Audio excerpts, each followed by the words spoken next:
Welcome to the Numerology and Astrology for July 23rd, 2021. My name is Suzanne Wagner, and I do a numerological astrological blog or vlog.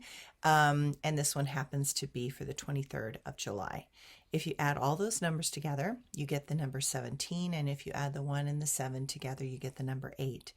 The number 8 in yogic numerology is the number of grief and loss and sadness. It has a tendency to bring up those deeper emotions, to make us look at those places we would prefer to forget. But no part of ourself may be left behind in this transition. All emotional experiences hold lessons, value, and wisdom if we get past our patterns of avoidance. We are learning to embrace all that we are, including our fears and our resistances. What is new in this process is realizing that we are all in this together and that we need each other to find a better life-work balance. As Americans, we love our individuality, but we also need to remember that we all have one thing. We are all one thing, Americans, and together we can do more than our individual self. The astrology today.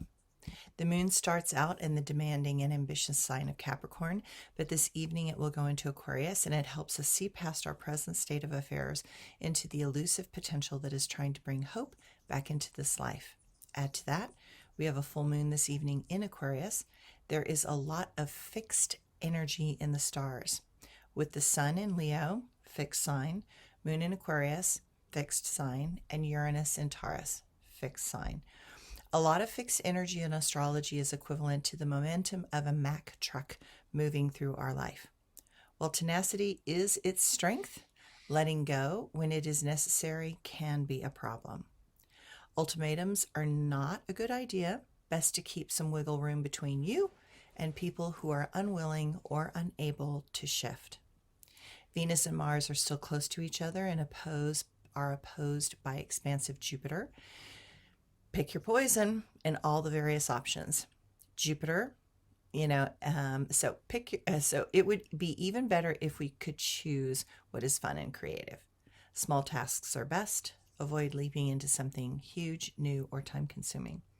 The Leo sun makes us brave and bold. Standing out as an individual is important, but the Aquarius moon demands a group effort. It is difficult to find that comfortable center.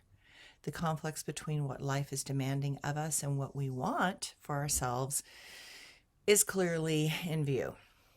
Things may get a bit dicey over this full moon. It illuminates those things that have been deeply buried and put aside in an effort to keep going, but we can only hide those things temporarily.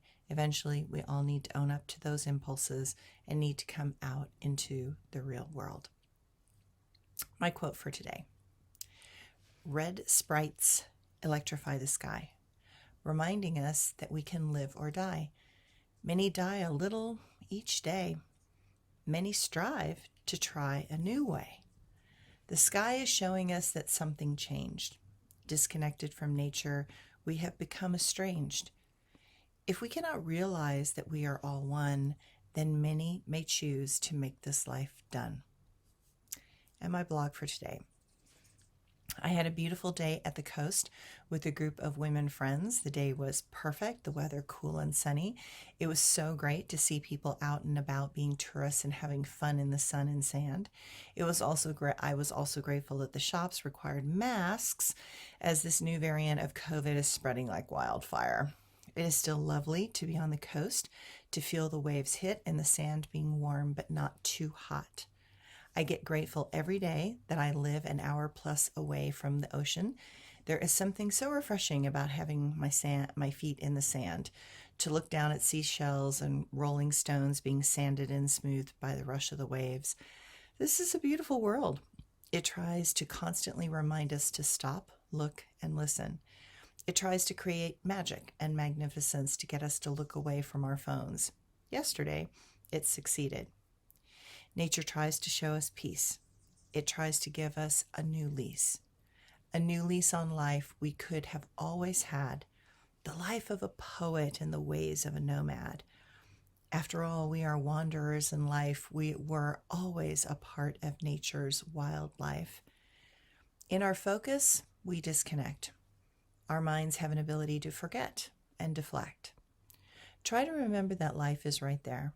It holds its arms open, ready, and willing to share. That is why it's so important that we remember and do whatever it will take to make a change and cut through. Cut through the politics that poison the mind. Make instead choices that remind us to be kind. Thanks, everyone.